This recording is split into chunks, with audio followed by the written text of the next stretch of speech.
한국의 주목 황제 그러면 장군의 아들 김두한이 떠오릅니다. 세월이 많이 흐르면서 좀 각색되고 미화된 것도 있겠지만 한국 사람은 누가 뭐라 해도 김두한이 최고의 주목이었다는 것을 인정합니다. 저도 예전에 김두한의 이야기를 다룬 야인시대라는 드라마나 장군의 아들이라는 영화를 참 재밌게 보았던 기억이 납니다. 그러나 단순히 주목 싸움으로만 놓고 보자면 김두한이 1인자라는 사실에 반대를 하게 만드는 유일한 인물이 있었는데 그가 바로 시라소니 이성순입니다. 당시에는 주먹 하나로 세상을 호령하던 많은 1세대 주먹들이 있었습니다. 그 중에는 실력이나 세력을 놓고 봤을 때 김두한에 필적하는 인물들도 있었을 텐데 어느 누구도 김두한 앞에서 자신이 김두한보다 한 수 위였다고 말할 수 있는 사람은 없었습니다. 하지만 단 한 사람, 시라소니만큼은 당당히 주목 황제로 불리는 김두한 앞에서 소위 형님 대접을 받으며 김두한을 두려워하지도 않고 어려워하지도 않았던 유일한 인물이었습니다. 김두한 역시 자신의 구역에서 자신의 통제를 벗어나서 자유롭게 마음 놓고 활동할 수 있도록 배려한 유일한 인물이 바로 시라소니였습니다. 김두한과 시라소니는 실제로 싸우지 않았습니다.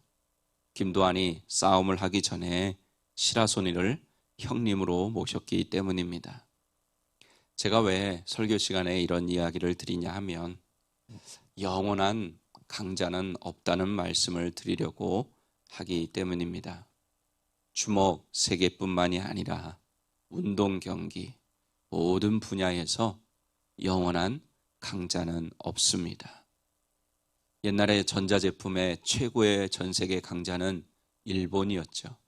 하지만 그 아성도 무너지고 지금은 한국의 전자제품이 세계 최고가 된 것처럼 어떤 분야에서도 영원한 강자는 없습니다. 걷는 사람 위에 뛰는 사람 있고 뛰는 사람 위에 나는 사람 있다 하는 말도 있는 것처럼 영원히 최고의 자리에 있는 사람은 없다는 것입니다. 하지만 영원한 강자가 되시는 한 분이 계십니다. 바로 우리의 하나님 아버지십니다. 저는 오늘 본문 말씀에 의지해서 하나님이 가장 강하다라는 제목으로 이 시대를 사는 하나님의 자녀로 이 시대를 사는 우리에게 주시는 은혜를 나누고자 합니다. 오늘 본문에는 드디어 하나님께서 애굽의 마지막 재앙을 내리심으로 이스라엘 자손들이 출애굽하는 장면이 나옵니다. 제가 출애굽의 재앙에 대한 말씀을 시작하면서 결국 애굽 땅에 내려진 재앙은 애굽의 신들과 하나님과의 전쟁이라 하는 이런 말씀을 드린 적이 있습니다. 겉으로는 애굽 왕인 바로와 모세와의 대결인 것 같이 보이지만 결국 영적인 싸움이었다는 말입니다. 바로는 모세가 처음 찾아와 가만히 일 잘하고 있는 히브리 종들을 보내달라고 하는 요청을 받고는 너무 어이가 없이 황당하다 하는 그런 생각을 했습니다. 한마디로 싸움을 할 만한 가치가 없다고 생각을 한 거죠. 또한 히브리 종들을 자신의 백성이라고 하는 신인 여호와 하나님도 너무나 우습게 봤습니다. 하지만 재앙이 거듭될수록 바로는 하나님의 능력을 경험하게 되죠. 그럼에도 불구하고 계속해서 말을 바꾸며 완강하게 버팁니다. 하나님께서는 이제 마지막 권투로 말하면 카운터 펀치를 바로에게 날리십니다. 이제 하나님께서 애굽 땅의 마지막 재앙을 내리시는데 오늘 본문 29절에서 30절을 보면 애굽 사람들 가운데 한 사람도 예외 없이 이 재앙을 당한 것을 알 수가 있습니다. 왕의 장자로부터 감옥에 있는 죄수의 장자까지. 무슨 뜻입니까? 가장 높은 자리에 있는 사람, 또 가장 비천한 자리에 있는 사람 할 것 없이 모든 장자들이 또 가축의 처음 난 것까지 다 죽었다는 것입니다. 하나님께서 마지막 재앙을 내리신 그 애굽의 밤, 우리가 한번 생각해 보면 온 나라 전체가 생지옥이었을 것이라 그런 생각이 듭니다. 그 밤에 갑작스럽게 사랑하는 장자의 죽음을 맞이한 집집마다 비명소리와 울부짖는 소리가 하늘을 찔렀을 것입니다. 바로는 자신의 아들을 비롯한 애굽 온 땅에 마지막 재앙이 임한 것을 보고 그 밤에 다급히 모세와 아론을 불러서 이렇게 말합니다. 너희와 이스라엘 자손은 일어나 내 백성 가운데서 떠나 너희의 말대로 가서 여호와를 섬기며 너희가 말한 대로 너희 양과 소도 몰아가고 나를 위하여 축복하라. 바로의 말 중에 반복되는 것이 있습니다. 반복되는 표현이 뭐냐면 너희가 말한 대로, 너희가 너희의 말대로, 즉 모세가 말한 대로 하라는 것입니다. 모세에게 이 말을 주신 분은 누구십니까? 하나님이시죠. 즉 바로는 지금 하나님께 두 손을 들고 졌다고 항복하고 있는 것입니다. 바로는 그러면서 모세에게 자신을 축복해 달라고, 그리고 축복하며 떠나라고 말합니다. 축복해 달라는 뜻이 무엇일 것일까요? 지금 이 상황에서. 자, 애굽의 모든 장자가 다 죽었어요. 그러니까 어떤 두려움이 이들에게 임했을까요? 이제 다음은 잘못하면 내 차례일 수도 있겠구나 하는 그런 생각이 들었을 겁니다.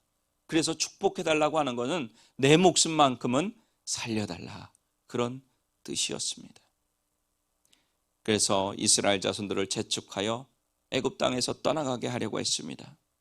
출애굽의 전쟁은 하나님의 승리로 이렇게 막을 내리고 있습니다. 사실 이미 전쟁은 하나님께서 조금 시간을 지연하신 것뿐이지 확정된 승리였습니다. 왜 그렇습니까? 앞에서도 말씀드린 대로 하나님은 영원한 강자이시기 때문이고 영원한 승리자이시기 때문입니다. 어떤 분들을 만나면 자기가 하나님과 싸워 이겼다고 자랑스럽게 이야기하시는 분들이 있습니다. 참 어리석고 웃긴 이야기가 아닐 수 없습니다. 자, 우리가 이스라엘 하는데 이스라엘이라는 이름의 뜻이 무엇입니까? 이스라엘은 하나님께서 야곱에게 지어주신 이름인데 하나님과 겨루어 이겼다 하는 뜻이에요. 야곱이 야복강가에서 하나님의 사랑과 씨름하여 이 이름을 얻었어요. 정말 야곱이 하나님을 이겨서 이런 이름을 얻었을까요? 아니라는 거 우리 잘 알고 있습니다. 하나님께서 져주신 거예요.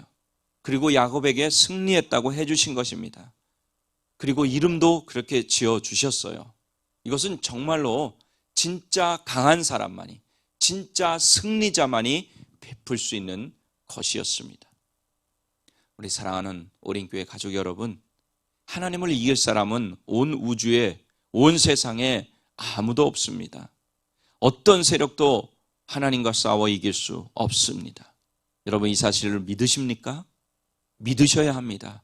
왜요? 우리는 하나님의 백성들이기 때문에 이 사실을 믿어야만 우리도 그 하나님의 승리를 누릴 수 있기 때문입니다. 그리고 이 사실을 믿는다면 최고로 강하신 영원한 승리자 되신 하나님만 믿고 따라가시기 바랍니다. 조금 힘들고 어렵다고 낙심하고 주저앉아 있으면 안 됩니다. 포기해서도 안 됩니다.